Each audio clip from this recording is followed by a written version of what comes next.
Es el momento de las entrevistas de actualidad en este TV Hoy. Hoy vamos a hablar de las plataformas en contra de los desahucios. Para ello tenemos a la abogada de la plataforma de los afectados por la hipoteca de Vizcaya, Begoña Barrutia. Bienvenida. Gracias.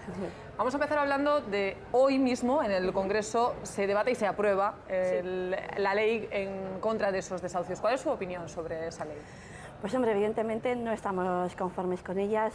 Echa por tierra todo el fondo que tenía la ILP. La ILP era un consenso de mínimos, eran los mínimos que considerábamos que los afectados debían exigir, que era la moratoria de todos los desahucios, la paralización de los mismos, el alquiler social y la dación en pago con carácter retroactivo. La sentencia europea decía que la ley española es ilegal desde el 93, que mínimo que por lo menos se aplique desde esa fecha y se demuestre que nos hacen un poco caso y que se empieza a cumplir algo de lo que dice Europa, no solamente para los recortes, sino también para el reconocimiento de los derechos. Pero bueno, tienen mayoría absoluta y harán lo que quieran como de costumbre. Sin embargo, eso a lo que usted apuntaba, ha habido muchas protestas, ha habido muchas reclamaciones también por parte de los partidos de la oposición. Ustedes también hicieron llegar sus reclamaciones al propio gobierno, pero la sensación que da es que no les han hecho caso. Hombre, la Constitución reconoce la posibilidad de que la ciudadanía, recogiendo 500.000 firmas, pueda participar, que sea una democracia participativa en ese sentido. Nosotros no recogimos 500.000, recogimos 3 veces más. Y sin embargo, pues evidentemente cuando hay un partido que tiene hegemonía parlamentaria, como es en este caso el Partido Popular, pues no le importa la cantidad de personas que estén a favor.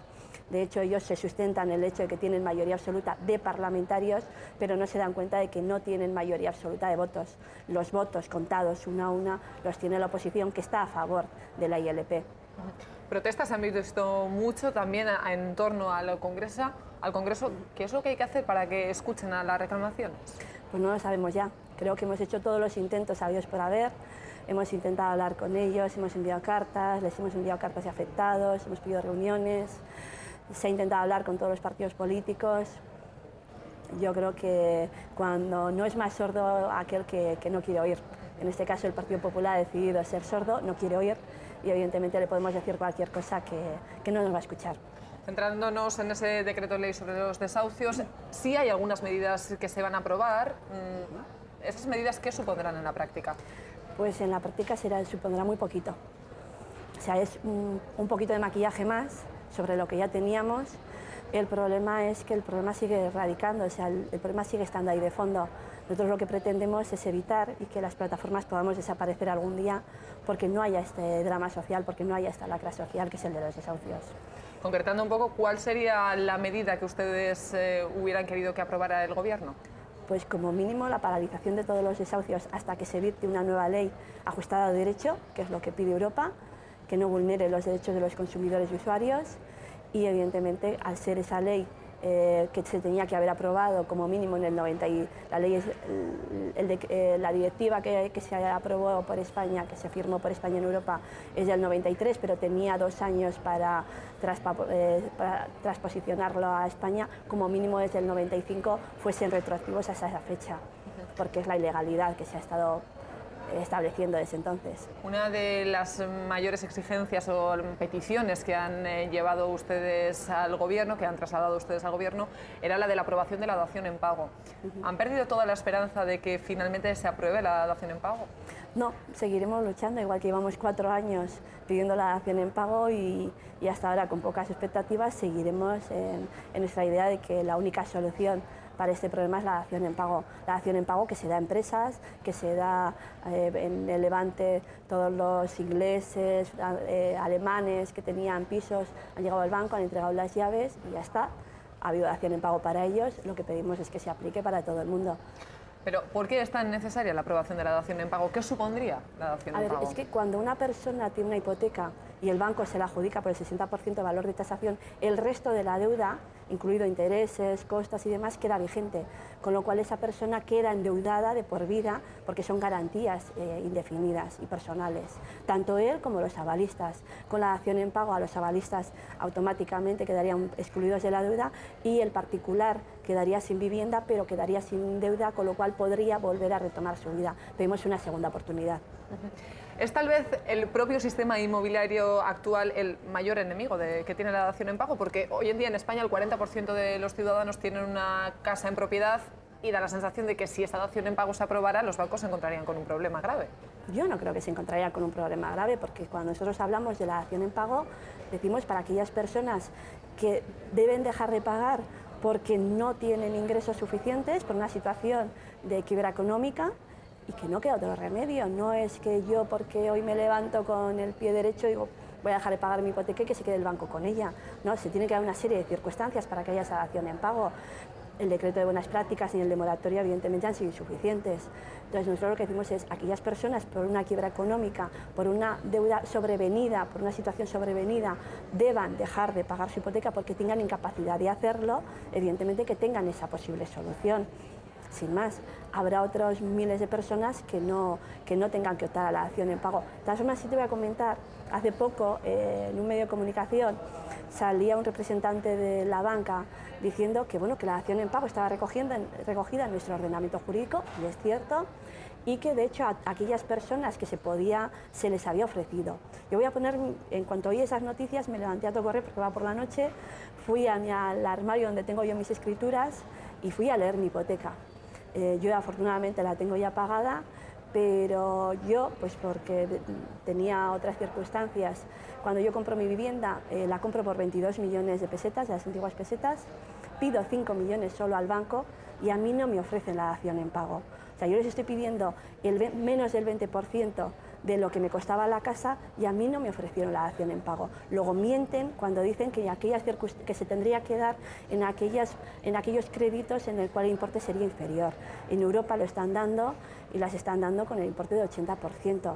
Lo que pasa es que aquí durante muchos años a los poderes públicos, porque con una hipoteca tú pagabas Hacienda, pagabas al ayuntamiento, pagabas al notario, pagabas al registro, pagabas al de la promotora. Ha habido un negocio en torno a la compra de la vivienda y ha interesado que se comprase mucha vivienda y a un precio alto, a los bancos evidentemente. Entonces se han estado dando hipotecas por encima del 80% del valor de tasación que establecía la ley. Si los bancos hubieran sido rígidos y hubieran dado por el 80%, no estaríamos en la mayoría de los casos en esta situación. Pero a ellos les interesaba tener clientes que les pagasen unos pingüis beneficios, unos pingüis intereses de continuo y además tenerles garantizados pues, con familiares, avalistas y demás. No hay una quiebra real del sistema financiero. ¿Es de alguna manera, como usted está apuntando, tal vez la banca el mayor enemigo de la dación en pago? Sí. Evidentemente, quien manda en este país no es el gobierno, es la banca. O sea, si alguien tiene todavía dudas, que se lo vaya quitando de la cabeza. ¿Quién está paralizando, según ustedes, la dación en pago? El que tiene, ese sí que hace un escrache sobre el gobierno de continuo y ese es el que paraliza. De hecho, el propio decreto de la propuesta que hace ahora el Partido Nacionalista Vasco en el gobierno vasco para aliviar el tema de los desahucios, lo primero que ha dicho, aquí no habrá ni una sola expropiación. O sea, ha puesto primero la tirita y luego la herida, no vaya a ser que apliquemos aquí el decreto de Andalucía. Aquí no se toca a los bancos, son sagrados. Se les rescata, pero no se les toca. Usted ha tocado tres temas que iremos tocando que iremos analizando en esta entrevista. El primero al que apuntaba eran los scratches. Stop Desahucios Vizcaya anunciaba esta semana que iba a dejar de lado los scratches. Ustedes han dicho que ustedes van a seguir con la práctica de los scratches. ¿Por qué van a seguir con esta práctica? Vamos a ver. Lo que haga esto de desahucios es problema de ellos, lógicamente es otra organización. Sí, pero era noticia y por eso... Nosotros lo que decimos, siempre hemos dicho que nosotros el escrache, que es, hay que poner en contexto lo que es un escrache. Un escrache es un intento de que el diputado que va a votar lo haga con conocimiento de causa. Es decir, la Constitución reconoce que no puede haber esa vinculación de voto que realmente la hay con los partidos políticos, no hay esa imposición de voto y nosotros lo que decimos es escúchenos y luego vote en consecuencia. Si considera que lo mejor en conciencia es votar a favor de las medidas del gobierno, hágalo. Si considera que lo mejor para esta sociedad es votar a favor de la ILP, hágalo. Es lo único que les pedimos. Y el escrache va encaminado a eso. Durante años hemos pedido entrevistas con los diferentes partidos políticos, muchos de ellos nos han recibido, pero el Partido Popular es de los que no recibe. Tiene mayoría absoluta, puede hacer lo que quiera, evidentemente lo está haciendo. Entonces lo único que le decimos es, bueno, ya que su partido no nos reciba, déjenos hablar con usted, ya que no nos reciben en las sedes, ya que no nos reciben en aquellos lugares públicos donde podríamos ir los ciudadanos, permítannos que vayamos nosotros donde ustedes están, en este caso al domicilio, y les podamos explicar qué es lo que pensamos los afectados, que se nos escuche, porque es que hasta ahora pues se han hablado mucho con la banca, pero con los afectados parece que no es importante hablar. Ayer Antonio Basagoiti acudía a este mismo plató, le preguntábamos sobre la práctica de los scratches. Él decía que sí está dispuesto a hablar con las entrevistas, con las plataformas. Ustedes dicen que le han solicitado hablar con él, pero no han obtenido respuesta. A ver, el pasado martes, en la semana pasada, con todos los medios de comunicación hicimos una pequeña reunión en frente de la sede del PP, abajo, aquí en Bilbao, en Gran Vía 87, perdona. Directamente subimos con todos los medios de comunicación, llevamos una carta solicitando una entrevista, han pasado 10 días y seguimos sin tener respuesta. Creo que los hechos demuestran que si han tenido mucho tiempo, incluso si según ellos dicen no tienen entrevista con nosotros porque no se hemos pedido, nuestras puertas están abiertas, vosotros no habéis tenido ningún problema para hablar con nosotros, ellos tampoco, lo que pasa es que no interesa. El Partido Popular está protagonizando algunos calificativos que parecen ya están propasando todos los límites. ¿Cómo están viviendo ustedes esta equiparación de los scratches con actitudes del nazismo? ¿Qué tienen ustedes que decirles, sobre todo al Partido Popular, que es quien ha protagonizado estos calificativos? Bueno, nos tienen acostumbrados a sacar balones fuera. Durante mucho tiempo los medios de comunicación les han dado mucha cancha con el tema del señor Bárcenas, les interesaba desviar el tema y el asunto de los scratches era una oportunidad de oro para que se hablase mediáticamente de otro tema que no fuese de la financiación irregular del Partido Popular. Eso es lo que le iba a decir, ¿no da a veces cierta sensación de que tal vez se intenta desviar la atención hablando de estas equiparaciones tan mediáticas y se deja de hablar del problema real? Sí, porque de hecho los scratches van dirigidos exclusivamente hacia diputados del PP, porque son los que han manifestado que iban a votar en contra de la ILP. No es que no queramos hacérselo a otros partidos políticos, sino si otro partido político me dice que está a favor de la ILP, ¿para qué le voy a hacer un scratch si ya me ha escuchado y está a favor de las medidas que nosotros les proponemos? A quien se lo hago es aquel que no me quiere escuchar. Entonces, en este caso en concreto, es que se han subido al carro incluso pues Basagoiti o concejales o el señor Soria que nos quiere arrancar la cabeza, que evidentemente son personas a las cuales jamás se les va a hacer un scratch porque no son diputados y no van a votar a favor o en contra de la ILP, pero bueno, mediáticamente quedaba muy bien. Pero sí que es cierto que tal vez también en parte de la sociedad no se ve con mucho agrado esa actividad del scratch. Hemos perdido un poco la sensibilidad hacia la manera fea de protestar. Parece que hoy en día hay que hacerlo todo políticamente correcto. Ya, pero políticamente correcto lo llevamos haciendo 4 años. Y es que de todas formas tampoco es una forma fea de protestar. O sea, si tú llevas 4 años y la sociedad lleva 4 años queriendo exponer un problema y siempre encuentra un muro delante y no se le hace caso y se le obvia todas sus manifestaciones y se les ningunea, se les insulta, al final, cuando no queda otro remedio, pues buscar la solución. Es como los trabajadores diciendo, ¿los trabajadores quieren hacer huelga? No, quieren negociar, pero cuando no hay posibilidad de negociaciones van a la huelga. Nosotros prácticamente lo mismo. De todas formas, invitaríamos a la sociedad a que viniese a los scratches para que se diesen cuenta que no son nada agresivos, que por lo general es una concentración en una zona, como puede ser en Gran Vía, y las personas que viven en Gran Vía no tienen por qué soportar esas manifestaciones continuas que se hacen por su calle. Es una manifestación en la cual se toca una vez el timbre para dejar unas cartas en el buzón, si se nos abre bien y si no se nos abre nos vamos a la misma. O sea, suelen ser además concentraciones de poco tiempo, de un cuarto de hora, 20 minutos. O sea, creo que cualquier otro ciudadano de este país se ha visto más perjudicado por cualquier otra movilización que la que puede ser un scratch. Por lo tanto, seguirán adelante con los scratches. Seguiremos adelante. ¿Tienen programado, tienen pensado dar un paso más? ¿Cómo van a seguir protestando? Pues, hombre, tenemos una sentencia del Tribunal Superior de Justicia del País Vasco, porque nosotros evidentemente todo lo hacemos de forma legal. En su momento la ley establece que para poder hacer una manifestación tienes que comunicarlo a la autoridad competente a fin de que tomen las medidas pertinentes para evitar desórdenes públicos o alteración del orden público. Nosotros lo comunicamos, se nos contestó por parte del director de la Ertzaintza que no podíamos ir a esa calle en concreta donde vivía el señor Barreda y que nos proponían como alternativa la Plaza Indutxu, que estaba a 300 metros, y además en la propia resolución nos decía nunca menos de 300 metros y prácticamente como que fuese algo genérico de por vida. La resolución del Tribunal Superior de Justicia del País Vasco lo que ha dicho es, a ver, ustedes no tienen competencias para determinar cuál es la distancia, solamente para aprobar o no, en su caso, una manifestación y poner las medidas oportunas. De hecho, la propuesta alternativa que se nos hace a nosotros está a 260 metros y la que se hace a los compañeros de Guipúzcoa está a 110. Con lo cual es contradictorio que por un lado te diga que tienes que estar a más de 300 metros, pero que las propuestas que te hagan sean de metros inferiores. Y por otro lado, lo que establece la sentencia es que es para este caso concreto, para esta manifestación, esta concentración concreta, y que podemos seguir pidiendo otras, informando de otras manifestaciones y serán valoradas una a una. Y es lo que haremos. Por lo tanto, por aclarar algunos titulares que hemos podido leer en prensa, no es que el perímetro de seguridad se establece siempre en esos 300 metros. No, ni mucho menos. Los jueces lo que dicen es, ante dos derechos que se conculcan mutuamente, el derecho de manifestación y reunión y el de la intimidad, favorecen a aquel que consideran que puede ser más debilitado, que es el de la intimidad. Pero también establece que el derecho de la intimidad no es ilimitado y no es ilimitado a 300 metros. Que el derecho de la intimidad pues, podrían ser, eso lo decimos nosotros, 20, 30, 40, 50. Entonces, tendremos que justificar un poquito mejor, cuando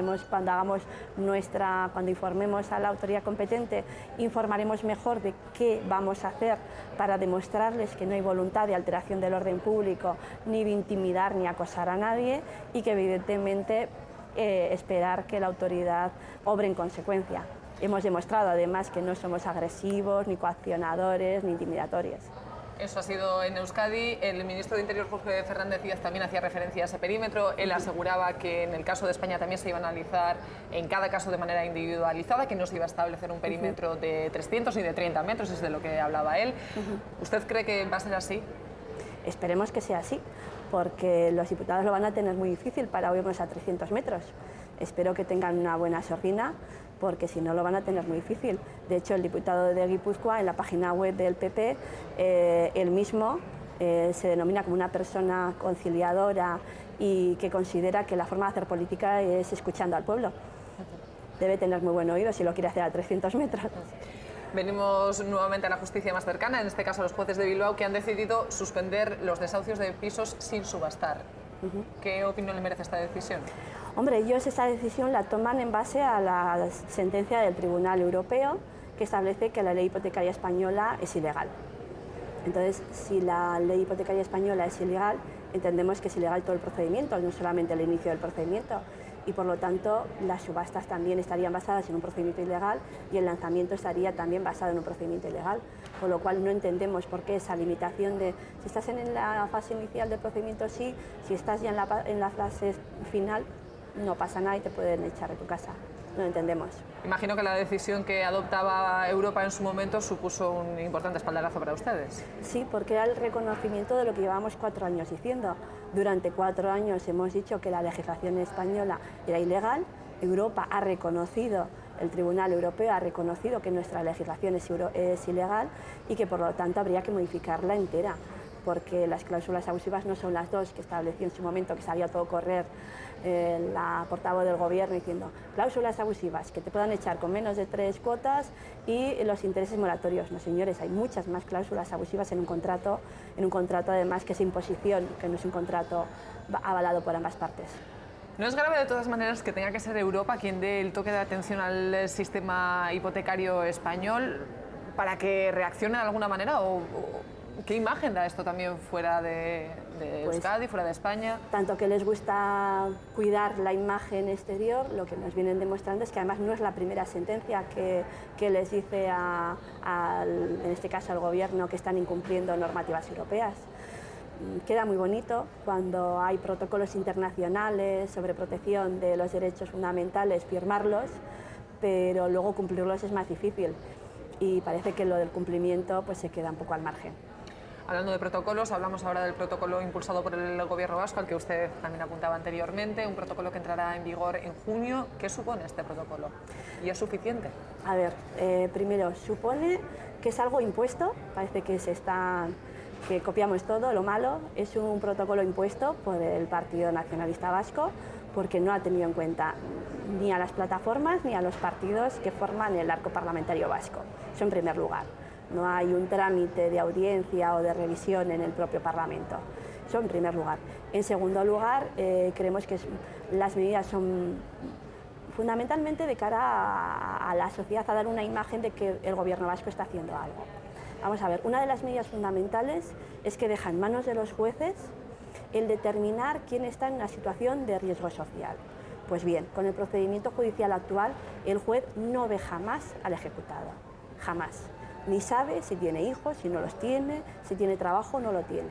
Luego, con este sistema, difícilmente puede el juez valorar quién está en riesgo de exclusión social, porque no lo ve. Con lo cual, ya es una medida que no tiene ningún sentido con el sistema actual y que evidentemente parece que va a seguir igual.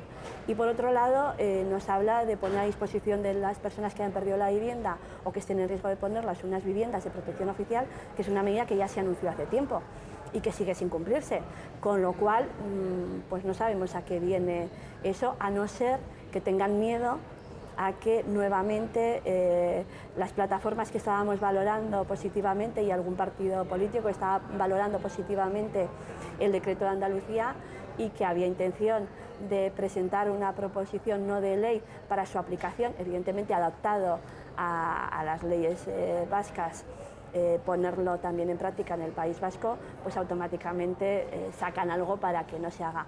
De todas formas, también han comentado ya por si acaso diciendo, aquí nunca se expropiará, hay que tener mucho cuidado porque parece que a los partidos en el poder lo de tocar a la banca es prácticamente peor que tocar al rey. Creo que la respuesta ya es evidente, pero ¿cree que el camino emprendido por el gobierno andaluz es el camino a seguir?